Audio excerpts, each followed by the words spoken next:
Começamos agora o podcast, o Assim Faz Podcast com ele, o pastor Papi Casarini. Tudo bem, pastor? Tudo bem, graças a Deus, tudo jóia. Obrigado por aceitar o nosso convite. Tá aqui. Gratidão é minha estar aqui com vocês, uma honra, né? Estar aqui nessa casa tão seleta, né? Tão especial, né? Legal, pastor Papi, ele é de casa já, né? A Camila, inclusive, trabalhou com a gente, né? Verdade, a Camila trabalhou aqui. Muito bem, trabalhou tempos aqui. Na época a gente tinha revista, né? A jornalista e escrevia os textos. Trabalhou muito com a revista aqui. E nesse meio tempo aí do digital, a gente teve que migrar da revista para o audiovisual. Mudar tudo, né? Rapaz do céu, e foi uma mudança. E como é que foi lá na igreja essa mudança aí? Então, a pandemia, ela mudou todo mundo, né? A pandemia mudou o mundo, né? Mudou o mundo, e não diferente a igreja, né? A igreja, ela tem um contato totalmente presencial, olho no olho, abraço, né? É muito forte, porque são relacionamentos, né? É intensos relacionamentos, né? E aí, daqui a pouco, não tem ninguém dentro da igreja, né? E aí muito abrupto, né? Foi um negócio assim do dia para a noite, né? Então, para muitas igrejas que não tinha tecnologia, que não sabe, né? Nunca dependeu disso, né? Se viu sozinho dentro de um templo, né? E aí a gente tem que migrar, você tem que correr atrás, você tem que dar atenção. Porque mesmo não estando presente, as pessoas têm necessidade, ainda mais naquela pandemia, né? Tanta luta, tanto medo, tanto já doente, pessoas já adoentadas, pessoas já com problemas, pessoas já, né, querendo contato, mas não podendo. E aí, então, aí foi um reaprender, né? Um reaprender. E você, enquanto pastor, como é que foi isso? Primeiro tem que assimilar, né? Essa questão, tem que assimilar como pessoa também, né? Sem dúvida. Todas as mudanças, mas além disso, o teu trabalho é aconselhar os fiéis ali, é estar junto. Muitas vezes a pessoa está desesperada ali, puxa, o que vai acontecer? Qual que vai ser o próximo dia? Nem tanto pela doença, mas também na vida profissional dela. Puxa, sem pastor, dúvida, me afetou e como é que eu vou fazer? E como é que foi isso? Então, eu vejo assim, como você falou, né? Ela afetou primeiro a gente, né? Quer dizer, você tem um aspecto, né? Você é casado, você tem filhos, né? Camila é uma delas, eu tenho 3 meninas, né? Tenho a minha mãe, que mora aqui na fazenda, que tem 80 anos, né? Você tem os pais da minha esposa, que também estão nessa idade também. Então, você, pessoalmente, família, você também fica, porque eu exercendo a minha profissão, como é que eu lido com a minha família, né? Porque eu posso encontrar alguém e posso trazer alguma coisa para casa. Eu posso encontrar alguém e vou encontrar alguém e você vai atender o teu mãe, teu avô, aliás, o avô não, mas os pais da meus sogros, né? Então, primeiro você tem o seu desafio pessoal. Vou, não vou? Né? A gente fica assim, né? Olhando para si mesmo. Será que eu não vou me contaminar? Será que eu não vou contaminar minha família? Então, você tem um aspecto pessoal teu. Só que como a gente tem, né? A gente é pastor, e é uma profissão, sim, mas é muito mais que isso, né? É uma vida, né? É uma vida, porque a gente decidiu fazer isso. A gente faz isso em nome de Deus, né? E nesse momento onde ninguém sabe direito o que é, ninguém sabe direito o que é essa doença, como se defender dessa doença, como resolver tudo isso, se apega em Deus. Só que eu não posso estar lá na igreja. E também tenho medo de estar na igreja, né? Então, para nós, assim, foi um desafio, porque as pessoas querem você, precisam do seu bate-papo, precisam do seu carinho, precisam principalmente da sua oração, né? Do seu aconselhamento bíblico, o que a Bíblia diz a respeito disso. E só que você não pode estar presente, então você acaba, né? Só que em muitos casos a gente se pegou enfrentando o risco, né? A gente decidiu correr o risco. Ia em hospital, mesmo quando não podia entrar, mas ia com a família. Pessoas que perderam pessoas e a gente está ali junto. E não tem o que fazer, né? Porque faz parte, eu vejo assim, né? Fala muito da linha de frente do profissional de saúde, né? A gente também é uma linha de frente. Né? Com certeza. Uma linha de frente, porque você tem lá uma pessoa, uma família lá enlutada, você tem uma família com alguém entubado, você tem uma família com alguém sofrendo. E as pessoas olham para você e, cara, é o meu pastor. Sabe? É o cara é a família que eu me aproprio, que eu chego perto, que eu corro quando a coisa aperta, eu corro, eu sei onde correr, eu sei onde ir. E como que você vai dizer não? E aí o coração, né? O coração, o temor a Deus, o que a Bíblia diz, o que Jesus fez como modelo, onde Jesus sempre esteve no meio dos leprosos, Jesus sempre esteve aonde tinha doente, Jesus estava. né, levando o quê? A palavra, levando a cura. Então a gente correu esse risco, né? E isso acabou sendo até mais alto do que a gente vê, né? Hoje é verdade. Infelizmente, muitos pastores morreram. Né? Não sei quantos o público que está nos assistindo sabe, mas a gente que acompanha tantas igrejas, muitos pastores morreram. Muitos missionários morreram, né? No Covid principalmente, né? E a gente teve que... E a gente percebe que muito dessa morte... irresponsabilidade do pastor, responsabilidade... Talvez eu diria da mesma forma, será que é responsabilidade do enfermeiro ir para o hospital? É responsabilidade do médico ir para o hospital? Colocando em risco a si mesmo e a própria família? É o que nascemos para fazer. Como é que a gente vai dizer não, né? Lógico, faz todos os cuidados, faz o que pode... Mas a gente tem uma vida pedindo, tem alguém clamando, tem alguém sofrendo, né? Então a gente teve que se adaptar, né? Mas enfrentar. Eu vejo assim, pessoalmente eu te digo assim, sabe? Pessoalmente falando. Você começou perguntando um aspecto pessoal meu, né? Ou de qualquer outro pastor. A gente teve que enfrentar, né? Enfrentar a si mesmo. Enfrentar os seus próprios receios, correr o risco. E aí a questão que eu vejo assim é: o quanto você tem certeza do que você realmente faz? Aquela tua profissão, é isso realmente que você nasceu para fazer? Né? Pilatos, quando Jesus está sendo julgado, né? Antes de crucificado, julgado, e ali Jesus já levou uma surra, e aí Pilatos faz uma pergunta que para mim rege a minha vida, essa resposta. A pergunta que Pilatos fez para Jesus. Pilatos olha, faz um monte de perguntas e Jesus não responde. E aí ele fica curioso com aquilo. Jesus não responde as perguntas. Jesus se cala, ele não responde. Algumas perguntas ele responde. Uma delas é essa. Pilatos pergunta assim: você é o rei de Israel? O rei dos judeus? Aí Jesus levanta a cabeça, consigo imaginar aquela cena, Jesus ensanguentado, todo espancado, né? Com muito sacrifício de dor, né? Levanta a cabeça, olha para o Pilatos e fala assim: para isso eu nasci. Esse para isso eu nasci, né? Esse para isso eu nasci é fantástico, né? Isso é o que move. Então eu acredito que um enfermeiro, um médico, né, um policial, que realmente tem convicção do que é o seu papel para construir uma sociedade. Que é muito mais do que o salário que ele ganha. Exatamente. Né? Se for medir o quanto você ganha para estar num hospital sendo enfermeiro, quanto você ganha para ser um médico e estar correndo risco e coisa e tal. Então, a mesma coisa nós, pastores, né? Então, você olha, eu nasci para isso. E aí, então, é legal porque... É legal, entenda bem, né? Legal, né? O legal que eu digo é a experiência pessoal, né? É você... É a realização. A realização, você ter convicção do que você nasceu para fazer. E aí você enfrenta com amor, com garra, né? E aí eu te digo, né? Se você me perguntasse hoje, valeu a pena? Valeu a pena, faria de novo... Né? E graças a Deus, eu até peguei o Covid, mas graças a Deus não aconteceu nada.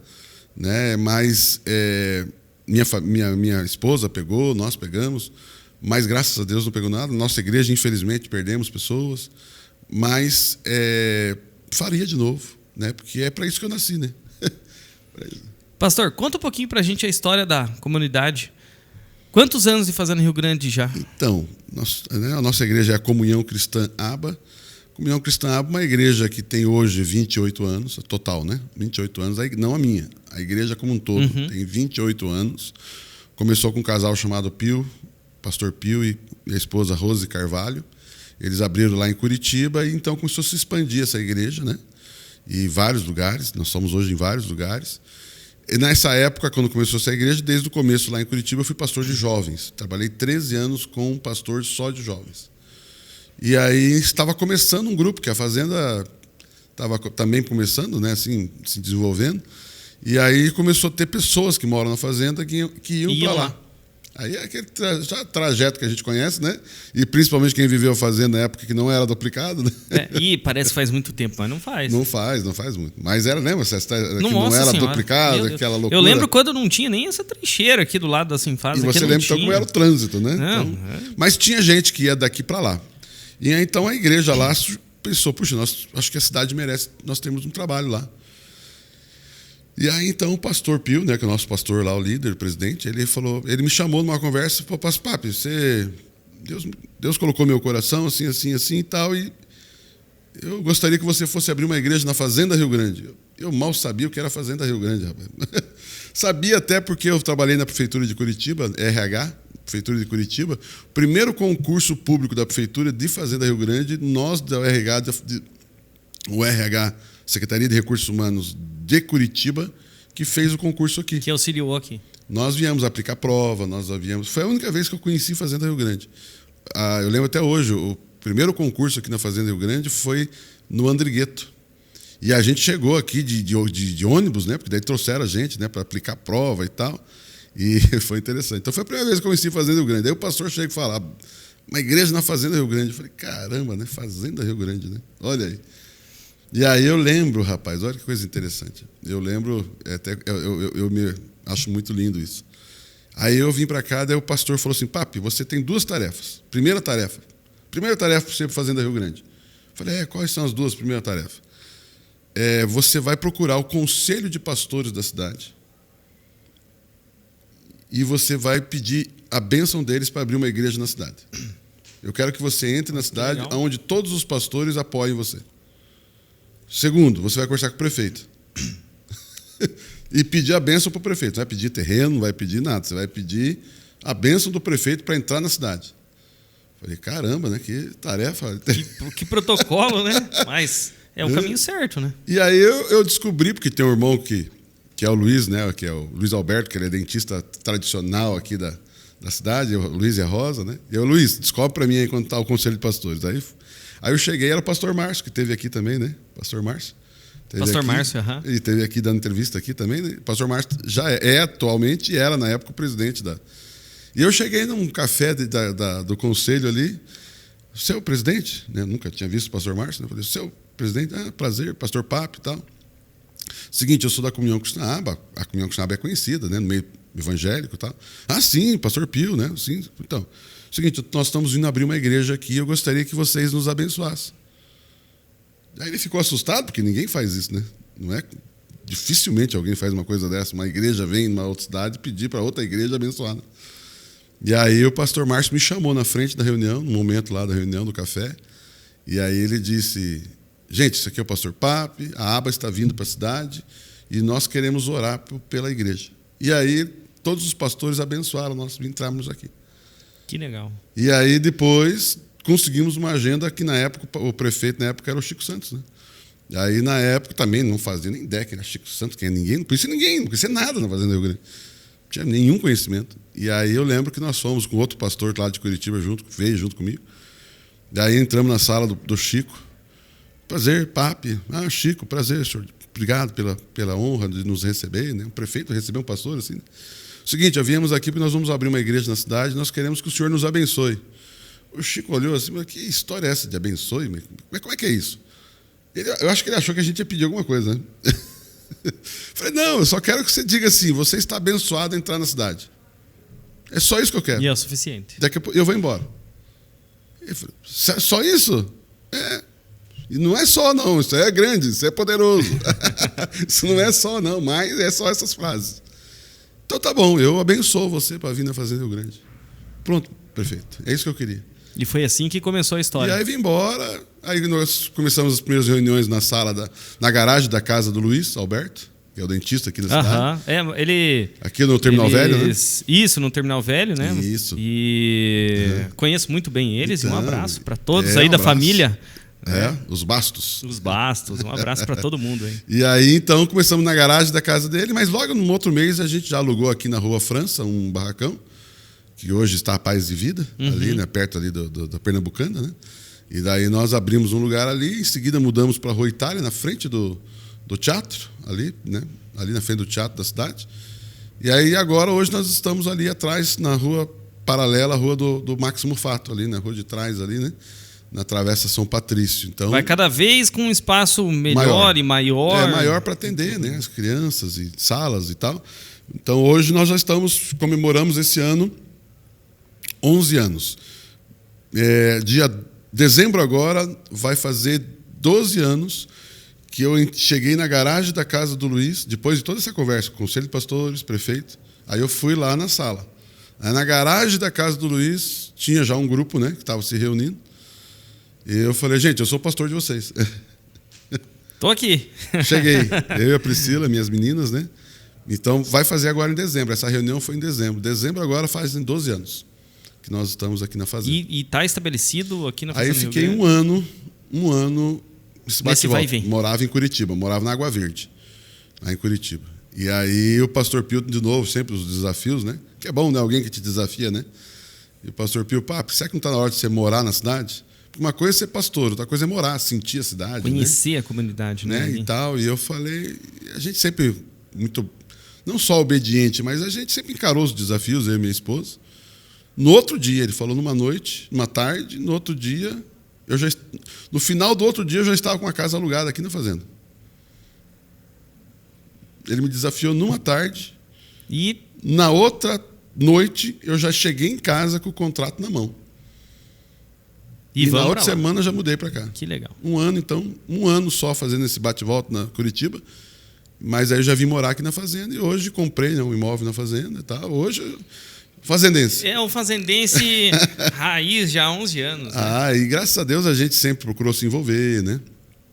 A gente não é um pastor, uma igreja que cuida do seu próprio quadrado, né? E a gente procura... Eu lembro que quando eu vim para cá, primeira vez que eu vim assim, com o projeto Igreja na cabeça, Fazenda Rio Grande, e eu não conhecia nada da fazenda, assim, né? Daí eu lembro que eu vim com o meu carro. Aí quando você chega ali no 16, tem aquela curvinha, né? Para vir aqui pegar essa reta que vai passar no rio, né? Quando eu fiz aquela curvinha do 16, você já vê a cidade, né? Já dá para ver algumas casas da cidade, né? Já tem a visão da fazenda, né? Eu lembro quando eu vi a cidade, Deus falou no meu coração: eu não estou te dando uma igreja, estou te dando para ser pastor de uma cidade. Ali nasceu um amor por essa cidade.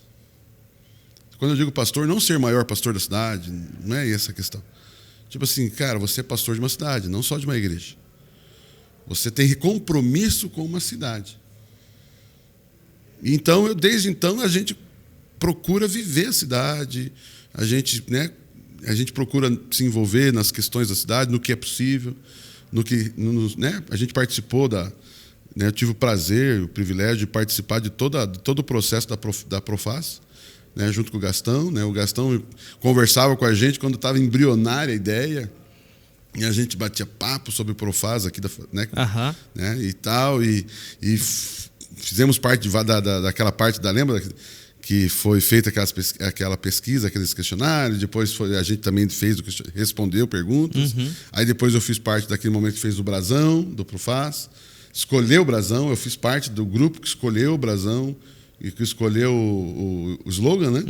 Então a gente também fez parte disso, depois a gente foi naquelas reuniões do hotel, teve uma reunião no hotel, a gente fez uma série. Se envolver com a comunidade, né? A gente se envolveu na comunidade, né? A gente se envolve fortemente no Conselho de Pastores, né? A gente deixa um pouco até de lado, às vezes, a igreja local para pensar nas questões da cidade, do próprio Conselho de Pastores. E entendendo isso, né? A gente precisa amar essa cidade, precisa servir essa cidade. Né? Legal. Para quem não sabe, Profaz, entra lá no site da Sinfaz, sinfaz.com.br. Lá tem um link do Profaz e você vai saber um pouquinho sobre o que é. Mas, projeto fantástico. A grosso modo, é envolver a comunidade nas discussões sobre a cidade. Sobre que é o objetivo, né, da Profaz, né? Então, Porque é muito fácil a gente delegar as funções, né? Sem dúvida. Tirar do nosso e falar assim, a grosso modo, né? Poxa, o poder público, né? Aí compreende todos os... eles são responsáveis.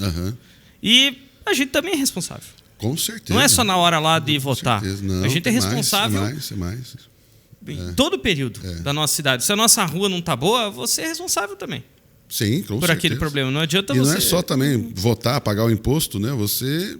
É isso aí, você viver a cidade, né? Você chorar junto, né? Chorar junto, exatamente. A gente tem uma expressão na igreja, quando tem gente chegando na igreja, assim, começando a trabalhar com a gente, né? A gente fala assim, meu irmão, você vai ter que comer um saco de sal junto com a gente ainda. É isso aí. Tem que viver a cidade e tem que encarar os problemas, né?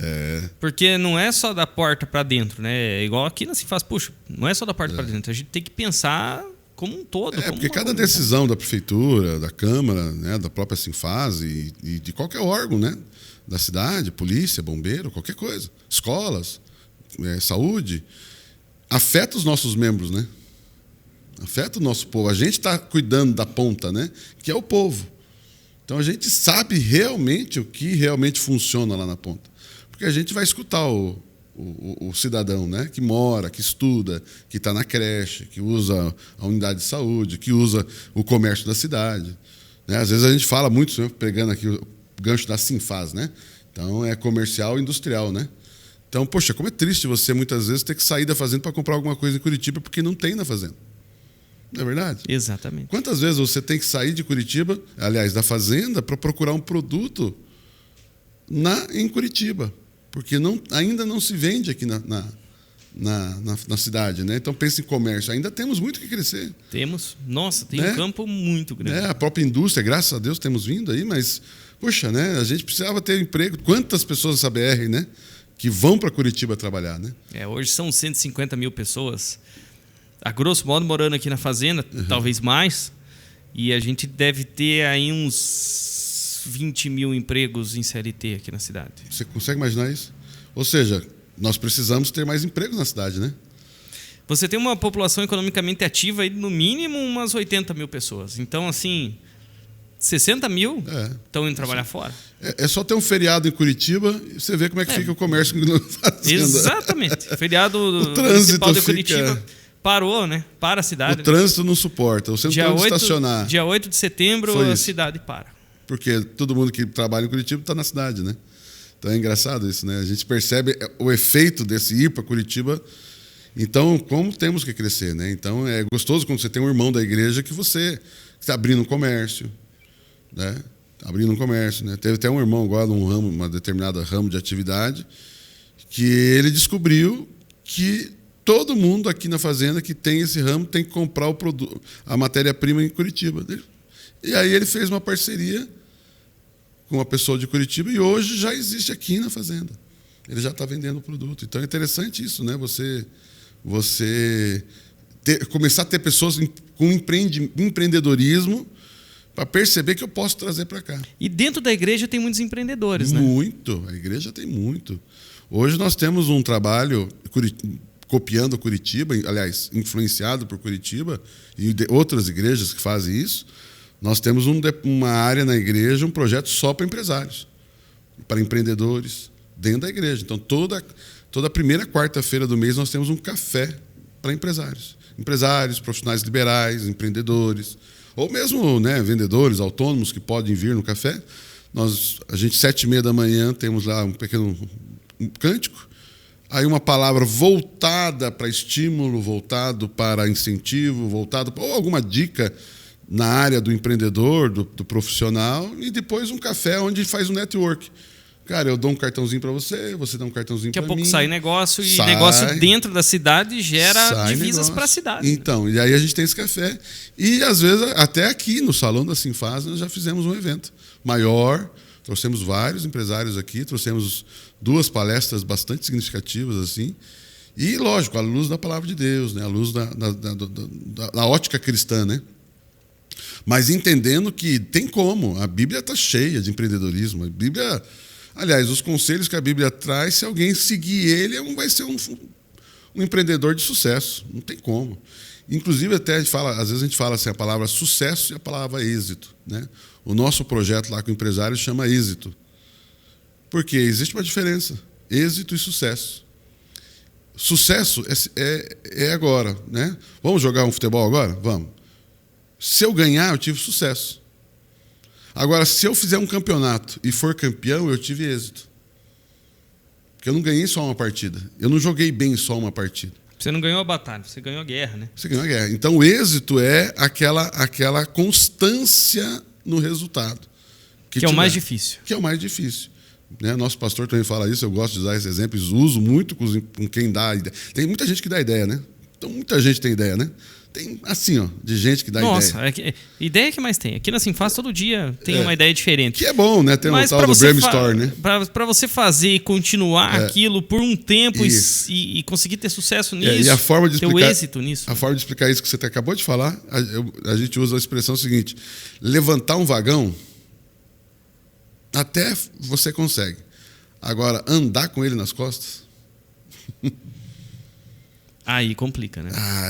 Ou seja, você começar um negócio, vocês aqui devem estar, você conhece mais gente assim. Quantas gente abre um negócio?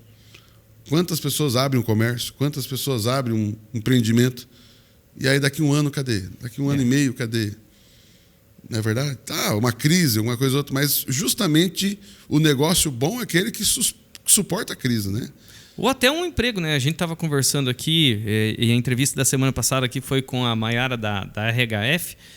Muita gente começa um emprego e fica ali 3, 4, 5 meses, sai, não tem continuismo. É tão bonito você ver um currículo, a pessoa, trabalhei 10 anos aqui nessa empresa, 5 anos nessa empresa. Legal. Lógico, a pessoa tem que sempre buscar um crescimento, até interno, né? Mas, e se ela não conseguir esse crescimento, beleza. Mas tem alguma coisa errada quando você começa e termina. Começa. E para qualquer projeto. Alguma coisa deve estar errado, né? Para qualquer projeto na vida. Pode ser um emprego, pode ser empresa, pode ser qualquer outra coisa. Eu acredito que muitas vezes. Eu falo isso porque eu sou pastor de igreja e conheço muita gente que. Pastor, estou trabalhando em tal lugar. Daqui a pouco. Pastor, eu estou em outro lugar. Eu estou agora. Mas você não estava naquele outro emprego? Ou está pedindo oração porque não tem trabalho. Mas você não estava no emprego? Não, mas é que. E aí você vai ver. Isso aqui é interessante. Você vai começa a cavucar ali para ver por que isso, né? E aí você vai começar algumas perguntas. Eu sempre gosto de fazer pergunta. Mais do que falar, eu gosto de perguntar. Às vezes, eu só perguntando para você, eu te ajudo. Não preciso nem responder nada. Só eu fazendo pergunta para você, eu já te ajudo. E aí você vai nessas perguntas, você vai ver o cara mudou de um emprego para o outro por causa de R$500 a mais, R$300 a mais. Ou seja, o cara não olhou a proposta que tem lá naquele trabalho. Ele não está trocando de emprego baseado num projeto, num propósito. Ele está baseado na sobrevivência financeira. Aí você fica pensando, alguém que muda por causa de dinheiro, mas não muda por causa de propósito, aonde ele vai chegar? Não é verdade? Exatamente. Aonde vai chegar? E aí não para. Né? Não para, porque assim, a primeira proposta um pouquinho melhor, ele vai... Ou qualquer encheção de saco ele sai. E a empresa também. No primeiro problema, muitas vezes a mortalidade das empresas não é porque o negócio não tem futuro. É porque o próprio empreendedor, na primeira dificuldade, ele fala assim, vou voltar a ser funcionário, isso aqui é muito imposto, é muita dificuldade, tem encheção de saco. E faz parte, né? Então, mas assim, voltando até o que eu falei no começo sobre eu nasci para isso, né? Cara, é propósito. Propósito. Então você olha uma pessoa que vive mudando, o foco dela é dinheiro e sobrevivência. A gente sempre fala assim na igreja: você tem que viver, não sobreviver. Sobreviver é garantir o pãozinho, né? Garantir o leite das crianças, aquela frase famosa: eu tenho que manter o leite das crianças. Não. Você tem que aproveitar. A vida é mais que isso, né? Você tem que estabelecer propósito. A gente deixa, assim, o leite para a criança, a escola da criança, a roupinha da criança, mas a gente também deixa um exemplo para a criança. A gente deixa um modelo para os nossos filhos. Aquela criança, você tem uma criança, né? Você tem um pequeno, né? Eles estão olhando para a gente, não estão? Estão assistindo a nossa vida. Eles estão assistindo de camarote a nossa vida. Sabe? E eu falo muito também, assim, para pastores que eu dou aconselhamento, eu sou professor, né, de teologia, e a gente atende também reuniões de pastores e tal. Eu sempre digo o seguinte: na vida, nós não estamos aqui para viver uma aventura. Nós estamos aqui para escrever uma história. Sabe? É uma história. E quando eu digo história, você acabou de falar, você pega lá uma carteira de trabalho, você pega o currículo de alguém e você vê que tem um começo, meio e fim. Você olha o currículo da pessoa, você vê que tem um histórico, não somente um monte de aventura. O cara está trabalhando numa empresa X, com um ramo tal, daqui a pouco está no ramo tal, daqui a pouco está no ramo... Cara, mas não tem um histórico. Aí ele fez uma faculdade e nem está exercendo aquela profissão. Fez e parou, começou outra, fez e parou, começou outra, fez e parou. Então você olha a vida da pessoa, e às vezes a gente fala muito com os membros da igreja, né? Não consigo um emprego bom, mas claro, o cara lê o teu currículo e vê que você não tem continuidade. E aí você vai sempre ter trabalhos menores. Exatamente. E aí você está escrevendo o teu currículo. E se alguém especialista em RH, ou qualquer um, às vezes, um pouquinho mais, né? Você olha o currículo de uma história... Eu falo nem como RH, eu olho como pastor. Você olha assim... Às vezes lá, um irmão lá falando do casamento, falando da vida profissional, lá pedindo oração, pedindo aconselhamento. Aí você começa a fazer perguntas e tentando entender o histórico da pessoa, daí você olha... Cara, isso não é questão do... Não é, que a gente tem o nosso inimigo, o diabo, né? A gente, igreja é demônio, é diabo. E às vezes, não que eu defenda o diabo de jeito nenhum, né? Mas às vezes a gente bota muita culpa nele, né? É. A gente bota muita culpa nele. Eu ouvi uma história essa semana, achei muito engraçado, acho que vocês aqui vão gostar. Só para entender essa questão, né? Como às vezes a gente culpa o diabo, né? Diz uma história que tinha um monge sentado numa montanha e aí chega a morte. A morte chega... Bom dia, seu monge. Bom dia. Pois não, o que você deseja? Eu quero entrar nessa cidade aí. Mas por que você quer entrar nessa cidade? Eu vou matar hoje um monte de gente aí. É mesmo? Eu vou matar um monte de gente. Mas o senhor vai matar quando? Quantos você pretende matar? 10 mil. 10 mil o senhor vai matar aqui na cidade? Eu vou matar 10 mil. Aí ele pega e... O que eu posso fazer, né? Então 10 mil, hein? Só 10 mil. E entra. Quando ele vai no final do dia, matou 100 mil. Aí o cara olha assim... aquela morte me enganou, né? Aí no outro dia, a morte de volta lá na montanha lá. E aí, seu monge, tudo bem, seu monge? Não está bem, não. Por quê? O senhor mentiu para mim. O senhor disse que ia matar 10 mil, matou 100. Eu falei, não, eu matei 10 mil. 90 morreu de medo. 90 morreu de medo. É interessante, né? Interessante. A crise vem... parar para pensar, né? A crise vem e realmente afeta negócios. Quantas pessoas da minha igreja, né, no restaurante fechou. E essa foi uma história que você contou muito lá, né? Pois é. Tem que contar. As pessoas têm que... É através de parábolas, né? E a Bíblia a Bíblia tem parábolas. Mestre nisso, né? Para ensinar as pessoas é através disso. Fazer pensar, né? Fazer pensar. Então você olha, tem pessoas que estão com medo. Sabe? Eu vejo na igreja, não é diferente fora da igreja, as pessoas estão morrendo de medo. Claro, medo de morrer, medo do vírus, medo disso, medo daquilo, mas... Medo do futuro. O medo te atrapalha, o medo paralisa. O medo paralisa a pessoa. A dúvida, o medo, a dúvida, ela paralisa. Você não sabe se vai, não vai, não vai, você fica com medo, né? Medo e dúvida. Agora, o engano faz você fazer coisa errada. Então, existem dois perigos. O engano, você acha que está certo, está errado. E faz dar errado. O medo, você não faz nada. E é pior. Então, essa é a situação, né? Então, essa história da morte aqui do monge aqui é interessante. Rapaz, as pessoas estão mais travadas. É medo de pegar o dinheirinho dela e investir no negócio. É isso que gera...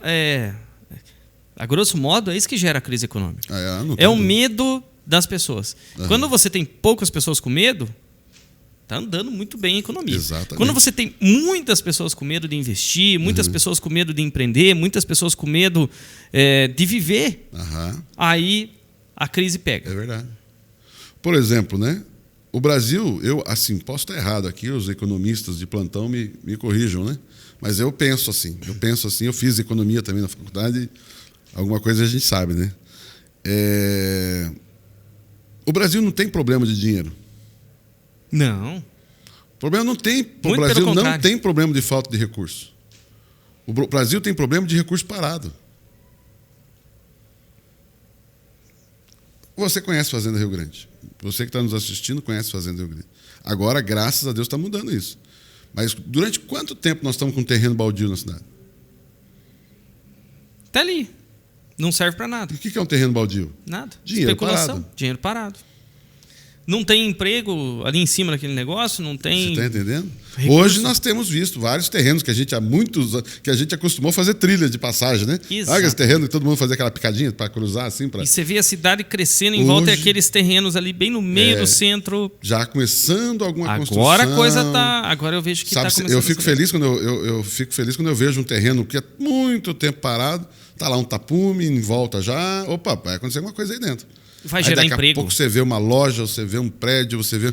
Opa, o que significa isso? Quantos empregos surgiram naquele terreno? Cidade rica. A cidade vai ficando rica ali. E dinheiro, a gente fala na economia, a circulação da moeda. Isso é uma matéria da matéria da economia. Circulação. Ou seja, quanto mais a moeda circula, mais riqueza produz. Quanto menos ela circula, menos ela produz. Então, uma das coisas é a circulação da moeda. A circulação da moeda é uma coisa impressionante. Ela movimenta o país, ela muda o país. Né? Então, e uma das coisas que impede a circulação da moeda, voltando à história do monge, o que é? É o medo. Medo. Será que eu vou investir, eu vou perder meu dinheiro? Né? Você vai chegar, né, alguns velhinhos aí que tem terreno na cidade, aí, não vou mexer no terreno. Não, daí às vezes até os filhos, os netos estão querendo que o vô venda o terreno, faça um negócio. Não, mas é segurança, é segurança. E a gente até entende isso, né? Mas é falta de empreendedorismo, falta de visão, falta de coragem, falta de romper com o comodismo, conformismo, se conformou naquela situação, né? Uhum. Eu tenho minha vida garantida, minha vida está ali, eu consigo comprar o meu chimarrão, consigo, né, comprar minha carninha no domingo e fazer um churrasquinho, tá bom demais. Se todo mundo ficar nesse comodismo, não vai. Interessante. Não vai. É interessante, a Bíblia fala disso, né? Você vê, né? O povo de Israel, o povo hebreu na época, né? Eles estão escravos no Egito, sofrendo, apanhando, na época, né, do conceito de escravatura naquela época, né, sofrendo, apanhando, limitado. E aí Deus levanta Moisés na história, né, para libertar o povo. Mas você pensa que é fácil libertar o povo? O povo está, mesmo estando ruim, eles estão acomodados naquilo. Né? Rapaz, e aí ele tira a história, depois se quiser ler os livros lá, mas ele sai, dá alguns passos para dentro do deserto. E Deus fazendo água sair da pedra, e Deus trazendo pão do céu, e Deus trazendo aves para eles comer. Aí daqui a pouco um grupo grande de cara lá, Moisés, tem uma reclamação aqui. Foi lá no saque, né? Moisés, tem uma reclamação aqui. O que é? Rapaz, lá no Egito a gente comia cebola. Lá no Egito tinha alho. Mas você está com saudade do Egito? O conformismo é tão grande que ele esqueceu que ele é escravo. Só que tinha um deserto para chegar na terra prometida, né? Tem que andar. Tem um processo.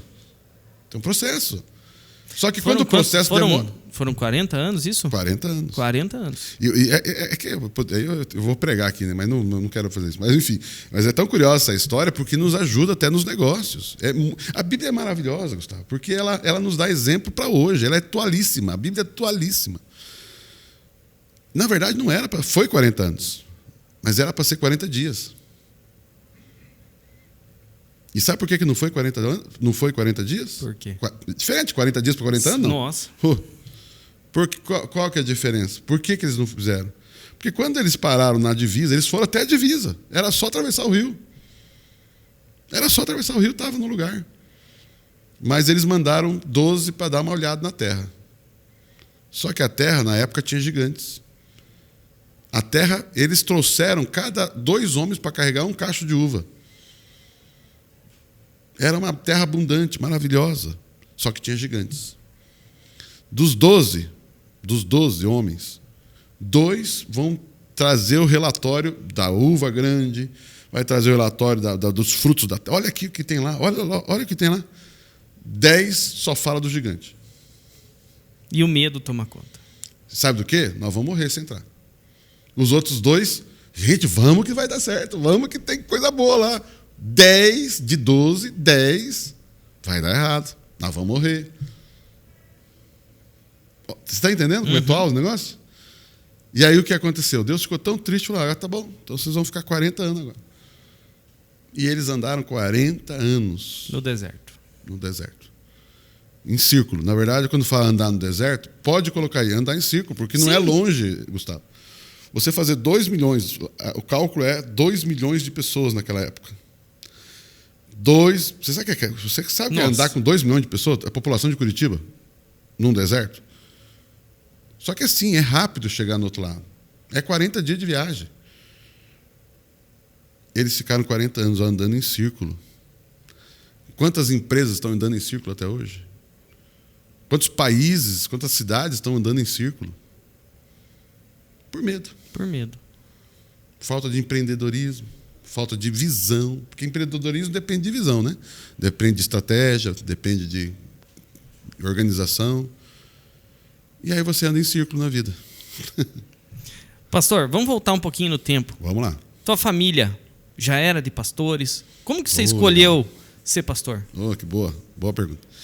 Na verdade, assim, eu sou de família por parte de pai. Por parte de pai, sou de origem católica. Né? Inclusive, por parte de pai, eu tenho um tio padre. Né? O meu tio do meu pai, meu tio avô, né? O irmão da minha avó, ele era monsenhor em Jaú, interior de São Paulo. Inclusive, esse meu tio enterrado... O túmulo dele é dentro da igreja. Dentro da igreja. igreja. Dentro da igreja. Né? Ele é monsenhor. Então já tinha uma vocação. A minha família, pai de católico, já fala, né? Foi o único que puxou para a vocação sacerdotal, Sim. mesmo dos católicos, embora eu seja evangélico, mas ele é o único que puxou para o lado do tio. A espiritualidade. Né? Daí então meu tio, o tio avô era padre. Mas por parte da minha mãe, a origem é toda evangélica. A minha mãe, desde criança, minha mãe nasceu num lar evangélico, na região ali de interior de São Paulo, Cruzeiro do Paraná, aliás, Cruzeiro do Oeste, Rolândia e por aí vai. Né? E meus avós eram evangélicos. A minha esposa, Priscila, também, tanto por parte de pai e parte de mãe, origem evangélica. Então, Priscila, minha esposa, né, é origem evangélica. E a gente passou um tempo na igreja católica, eu com 10 anos eu vim para a igreja evangélica. E aí nós começamos a estar na igreja evangélica, a igreja batista, isso em Londrina, eu sou de Londrina, né? Então, em Londrina. Quando eu era pequeno, começamos a ir para a igreja, eu gosto dessa história, inclusive ele é vivo ainda. Eu era pequeno, tinha 10 anos, né? 10 anos eu tinha. E eu via o pastor pregando, era um bom pastor, um grande pregador, um grande orador, falava muito bem. E eu era pequenininho, com 10 anos, olhando aquele homem falar, eu falava, cara, que coisa linda, né? Cara, que bonito um cara falar assim para todo mundo ouvir, né? E ele fala tão bem, e ele declamava poesia. Sabe aqueles caras que falam bem? Sabe aquela coisa assim gostosa de ouvir assim, alguém? E você se coloca no lugar, né? E eu, pequenininho, uau! E aquilo sempre me impactou, sabe? Aí, lógico, vem as questões da adolescência, da juventude, né? Enfim, você vai. Mas aí, com 18 anos, eu realmente tive um encontro com Jesus, verdadeiro. Antes era só boca para fora. E aí, quando eu conheci a Priscila morava em Curitiba, eu morava em Londrina. E eu lembro que numa viagem dessa, eu vinha namorar. Aí eu tinha que viajar, toda vez tinha que viajar para Curitiba. Caramba, 500 quilômetros, 400 e 400 quilômetros. E aí, uma vez, 2 vezes por mês, eu vinha para cá, dava um jeito. Eu vendia pastel com isoporzinho para comprar passagem para vir ver a Priscila. E numa dessas viagens, madrugada, eu cheguei cedo na rodoviária de Curitiba, esperando o ônibus para ir para casa da Priscila. Eu lendo a Bíblia, assim, esperando o primeiro ônibus ali, indo para o Fazendinha, eu lembro que o Espírito Santo, Deus colocou no meu coração assim, você vai ser pastor. Foi ali. Na hora eu meio que não dei muita bola para aquilo, mas falou forte no meu coração. E eu fiquei com aquilo. E aí comecei a me envolver na igreja, e aonde eu me envolvi na igreja, sempre me envolvi em liderança, pregação, palavra e tal. E até que em 99, o pastor da nossa igreja, que é o pastor que fundou a igreja, ele nos fez o desafio. Papi, nós queremos você integral na igreja. Aí passamos mais um tempo orando. No final de 99 eu fui para a igreja, deixei, eu era funcionário público, trabalhava na prefeitura de Curitiba, trabalhava na Secretaria de Governo de Curitiba, né, no gabinete do prefeito em Curitiba. Então, nós tínhamos um cargo muito bom, um trabalho, carreira. E eu simplesmente pedi exoneração. E fui seguir minha carreira. O coração mandava. 2000 foi ordenado, que a gente chama, né? Fui ordenado ao ministério, né? E desde então hoje eu trabalho integral como pastor desde 2000, no ano 2000. Foi quando a Camille nasceu. A Camille estava no meu braço, nenezinha, quando eu recebi a minha ordenação ao ministério. E aí, desde então, estamos aí trabalhando tempo integral. Muito bem, muito bem. Pastor, você trabalhou muito tempo com jovens. Certo. Você acha que tem muita diferença dessa geração agora, mais conectada, mais online, um mundo um pouco diferente? Ou você vê que estão mais engajados? eu tenho plena certeza que é diferente, né? Às vezes eu me vejo assim, essa pergunta eu me faço. Eu fui 13 anos pastor de jovens, né? Certamente eu peguei uma geração bem diferente, né? Eu trabalhei com muitos jovens, muito. Quando eu saí de Curitiba, eu tinha 1.000 jovens na igreja. 1.000 jovens. Né? Eu perdi a conta de quantos casamentos eu fiz na vida. Eu fiz muito casamento. Por quê? Jovens. Mas o que eu digo é bem diferente, né? Então eu olho hoje, os que trabalham com jovens hoje, é um desafio grande. E eu vou dizer algo para você, Gustavo. Eu acho que nem é tanto a questão da tecnologia. Sim, hoje a conexão, celular na mão, né, toda a rede social, que nunca existia nessa época, nem sonhava uma coisa dessa. Tinha na época o Orkut. O Orkut foi o primeiro na rede social, né? Foi a primeira, né? E aí a turminha falava do Orkut, né? Até eu tinha Orkut, né? Mas, enfim, eu acho que tem sim uma influência muito grande a questão da rede social, da internet. Mas eu acho que não é esse o ponto, sabe? Não é esse o ponto. Né? Quando você for trabalhar com, né, uma parte sociológica, aí você vai trabalhar com as gerações, geração X, geração Y, geração Z, geração não sei o quê e tal. Isso eu vejo que faz uma diferença no sentido da mentalidade. Hoje você tem um jovem mais individual. A rede social trouxe uma juventude muito individualista, muito isolada. Até tem as baladas, tem as coisas que sempre teve. Mas é todo mundo muito fechado. Muito, né? fechado em si mesmo. Então eu vejo que as pessoas têm problema de relacionamento. Muito na defensiva. Por exemplo, né, hoje uma discussão grande que se tem é identidade. Né? Não vou entrar aqui no mérito da situação, mas, por exemplo, se discute muito ideologia de gênero. O que é ideologia de gênero? Identidade. O que eu sou? Essa é a pergunta. O que eu sou? Tem gente que tem certeza do que é? Tem gente que tem dúvida do que é? Tem gente que gostaria de ser? Exatamente. Então tem gente que está dizendo que é, mas não é. Mas ela está sendo. E aí, ou ela gostaria de ser. E como nós temos uma rede social, por exemplo, fulano de tal tem não sei quantos milhões de seguidores. Não sei que milhões de seguidores. A pessoa é influenciada, né, às vezes. Né? E às vezes é o seguinte, eu olho você e, na verdade, não é que eu te... Lógico, existe admiração. Mas, na verdade, eu quero ser o que você é. Se eu tenho dificuldade de descobrir quem eu sou... Você se espelha em... Eu quero ser o que você é. Em quem está mais evidente. Quem está mais evidente ou quem eu admiro, né? Aí entra uma série de situações, mas se eu tenho uma lacuna de identidade, eu tenho que preencher essa lacuna. E a questão é, como que eu preencho essa lacuna? No mundo virtual. Onde eu tenho acesso... Por exemplo, na primeira pergunta você falou sobre igreja no mundo, na pandemia. Né? Online, culto online, igreja e tal. Hoje você tem assim, eu, Papa e pastor. Então eu tenho minhas ovelhas, que me ouvem todo domingo. Só que agora minhas ovelhas estão só na internet. Elas não estão mais presencial. Ou seja, tem o Papa, pastor delas. Peraí, por que esse pastor aqui? Mas tem outro pastor aqui. E aí vira uma bagunça. Por quê? Porque está acostumado a ouvir o Papa. Não que não possa, só tem que ouvir o Papa, mas está ouvindo só o Papa, a influência maior vai ser o Papa. Mas agora eu estou vendo o João, agora eu estou vendo o José. E vira uma salada na cabeça. Aí vira uma confusão. E as pessoas perdem as suas certezas. E que eu te digo uma coisa. Você quer ver alguém fraco, é alguém sem certeza. Pessoas que não sabem quem são. Então, de novo, quem eu sou? Se você tem convicção de quem você é, ok, bacana, legal, você segue forte. Se você não tem certeza, você tem essa lacuna aberta, eu olho para você. Poxa, eu sou seu seguidor. Então, eu não falo isso. É lógico que nunca ninguém vai dizer isso. Eu quero ser igual a você. Difícil alguém falar isso. Mas lá no interior da pessoa, ela quer ser igual a você.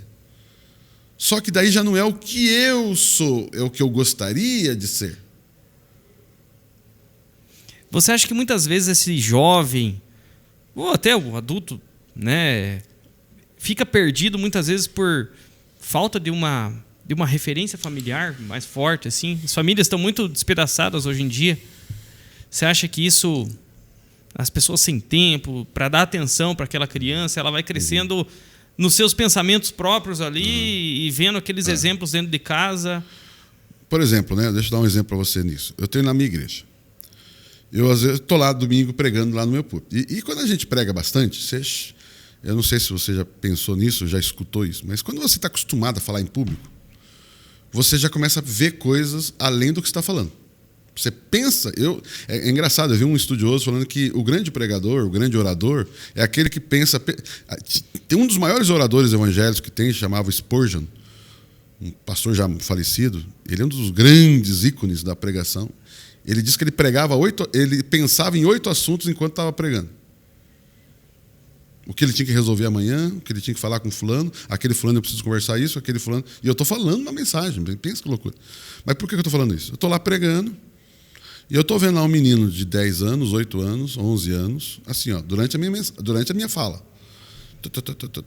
Tá com o celularzinho dele assim, tá jogando. Durante o culto. Não que eu me sinta desprezado porque o piá desse não está me ouvindo.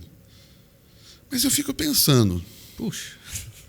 Cara, será que o menino... Me responda, veja se eu estou errado. Será que um menino de 11 anos não tem capacidade de ouvir já alguém falando? Ou não? Será que é tão limitado assim? E será que os pais estão se importando? Mas quem é que bota o celular na mão dele? Não, bota o celular na mão dele porque eu quero prestar atenção. Vai pelo caminho mais fácil, né? Vai pelo caminho mais fácil. Aí como é que cresce um menino desse? É um exemplo simples que eu estou te dando. Você está entendendo? Você deixa a criança em stand-by. Você bota lá um celular na mão da criança... Cara, deixa na hibernação o cérebro da Então, por criança. exemplo, quando você chega com uma criança, é lógico, uma mensagem grande, uma mensagem de um culto, por exemplo, um menino de 11 anos, 10 anos, 12 anos, cara, ele tem capacidade para isso. Nós já vimos meninos de 10, 12 anos fazer coisas extraordinárias. Tem. A questão é o quanto você acredita no seu filho.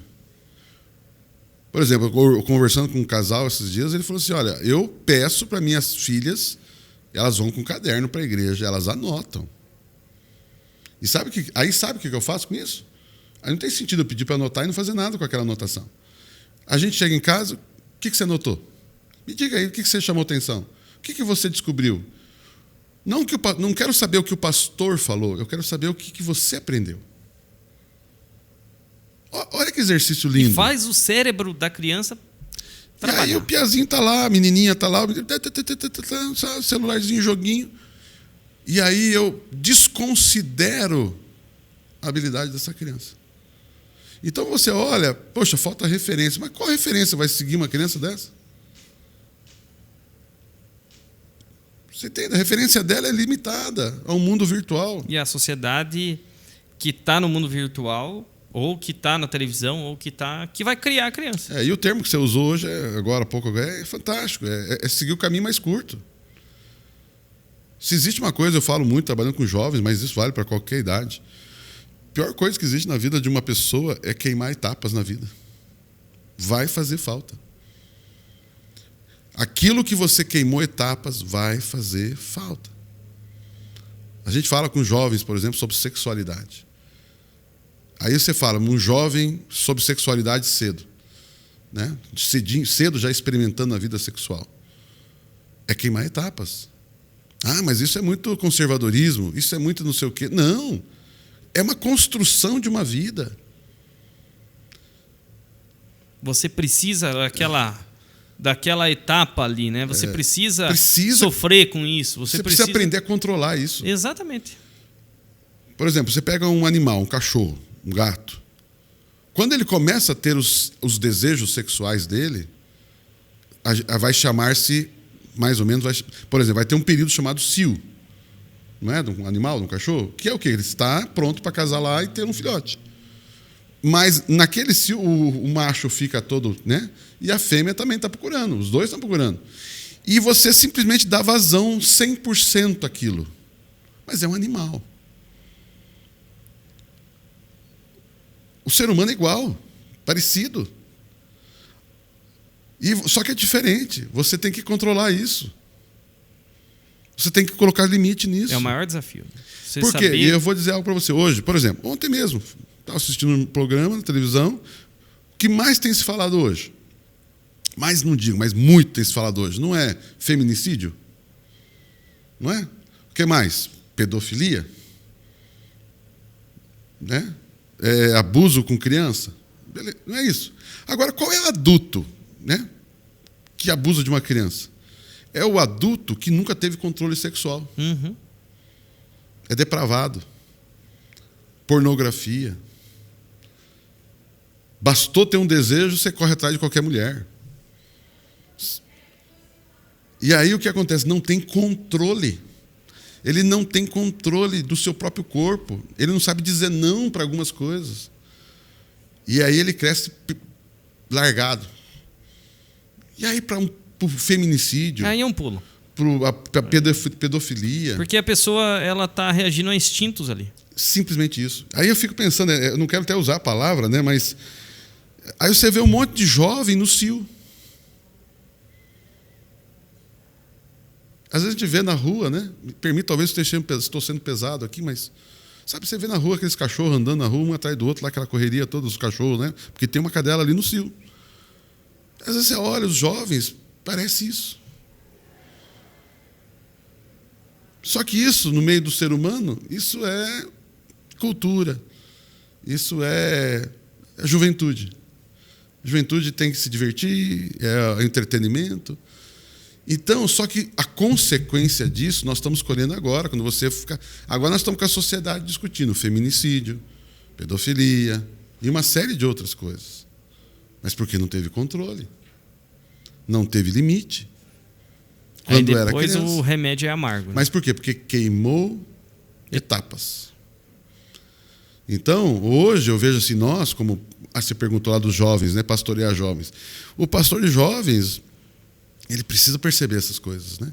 Então nós temos trabalho com crianças de várias idades, né? Desde pequenininho nós separamos por salas, por idade, até o jovem. E procuramos dar algo específico para eles, né? E lógico, vamos falar sobre isso. Cuidado, não é a hora. A gente fala para os nossos adolescentes, não é a hora de namorar. A gente fala para os pais, não é a hora do seu filho namorar. Quando é adolescente, novinho ali, né? Segura. Ah, não, mas ele não aguenta. Aguenta. Claro que aguenta. Aguenta. Aliás, aguentar faz parte do aprendizado. Sim. O autocontrole, o domínio próprio. Sabe aquela coisa assim? Deu vontade, eu fiz? Ah, a hora que eu vi, fiz. Não é assim que funciona a vida. Nem tudo que você pode fazer, né? Exatamente. Exatamente. Às vezes está até ao alcance, você vai por instinto e depois você se arrepende. É verdade. Pastor, para a gente finalizar, a gente falou muito sobre Bíblia aqui, mas eu quero que você compartilhe com a gente uma história que te cativou principalmente no começo, assim, sabe? Quando você via os teus pastores lá no começo, uma parábola da Bíblia que te chamou mais atenção, assim, quando você começou essa jornada. Essa carreira. Existe uma parábola, Jesus ele falou muito sobre parábola, através de parábolas, né? Você falou parábolas, né? Parábola, então, é uma história inventada, né? Uma história que não existiu, né? Por exemplo, parábola do semeador, é uma palavra que ele inventou. Mas através do exemplo você ensina. Né? A parábola famosa do filho pródigo, não existiu esses personagens, né? Talvez ele se inspirou em alguém, mas, né? Não é uma... Mas existe uma parábola que Jesus contou que, para mim, se eu não me engano, é a menor parábola, a mais curtinha. E ela mexe muito comigo. Eu uso muito ela, até porque mexe muito comigo.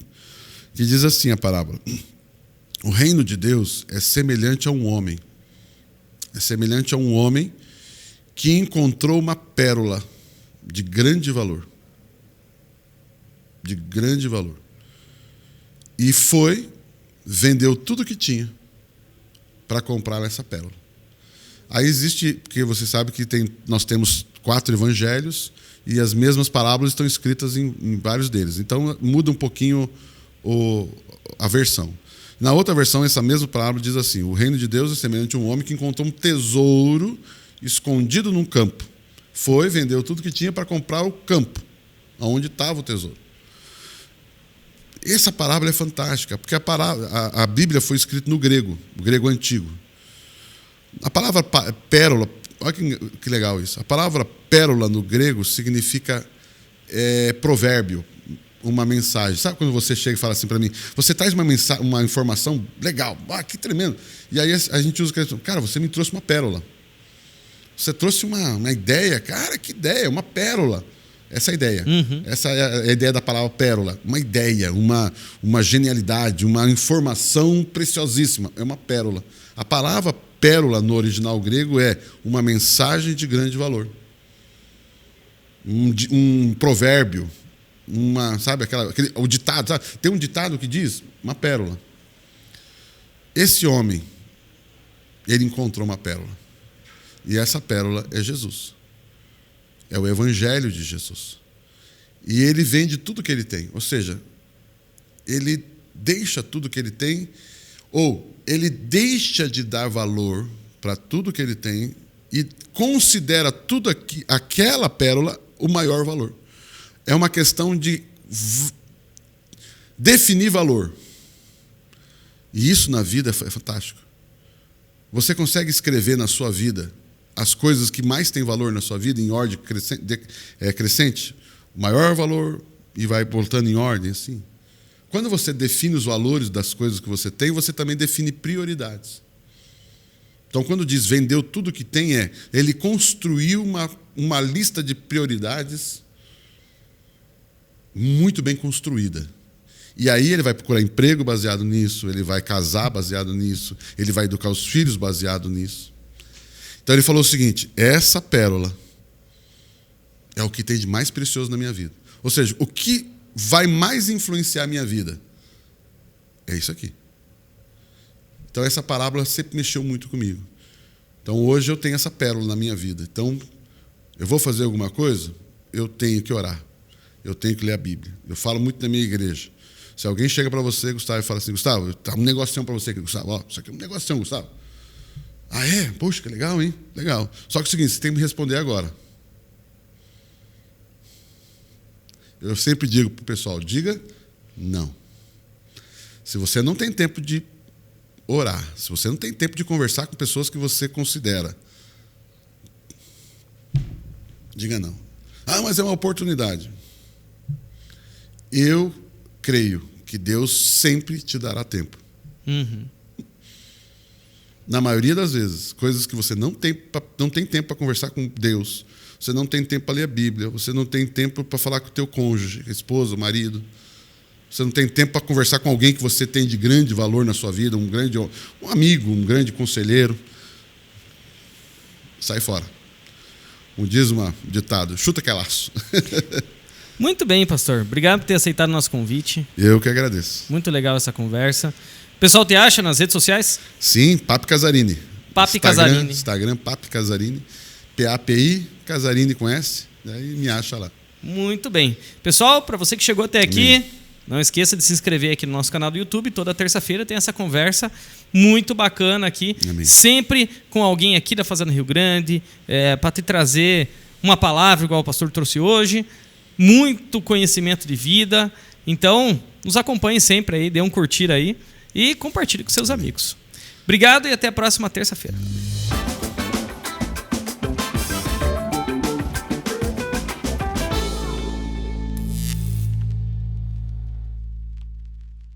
A solução ideal está na Carrera Agrícola. Os profissionais capacitados ajudam você a cuidar de seu jardim, campo ou lavoura. Contamos com uma ampla linha de implementos agrícolas, irrigação, jardinagem e muito mais. Visite nossa loja no Tatuquara. Com mais de 30 anos no mercado, a Plastilist é referência nacional na indústria de produtos de PVC, desde tubos até assentos. Com sede em Fazenda Rio Grande, produzimos com os mais modernos equipamentos e as melhores matérias-primas do mundo.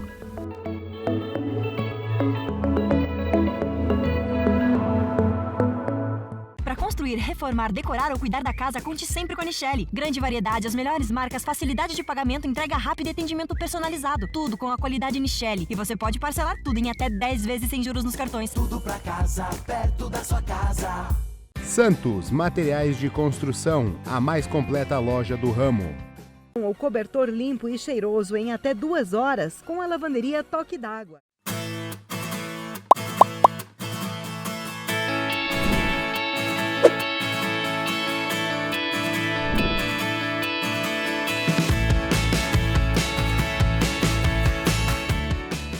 Paraná Contábil, mão de obra especializada em consultoria trabalhista, tributária e empresarial. O seu bem-estar vem em primeiro lugar. A Clínica Dr. Mantovani conta com mais de 30 profissionais especializados em diversas áreas. Atende com mais de 10 planos de saúde. Visite a Clínica Dr. Mantovani.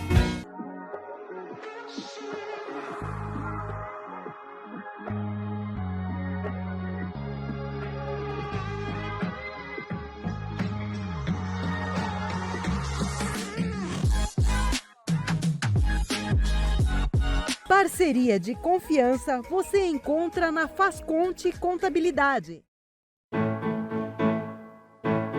Agora ficou mais rápido e prático pedir comida.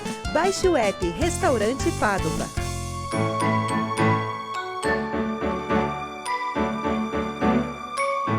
Confiança e profissionalismo é aqui. Contabilidade Pelanda. Respeito, ética e compromisso com a vida é na Policlínica Fazenda Rio Grande. Respeito, integridade, excelência e simplicidade para te levar ainda mais longe. Leblon Transporte, servir com excelência a excelência é nosso lema.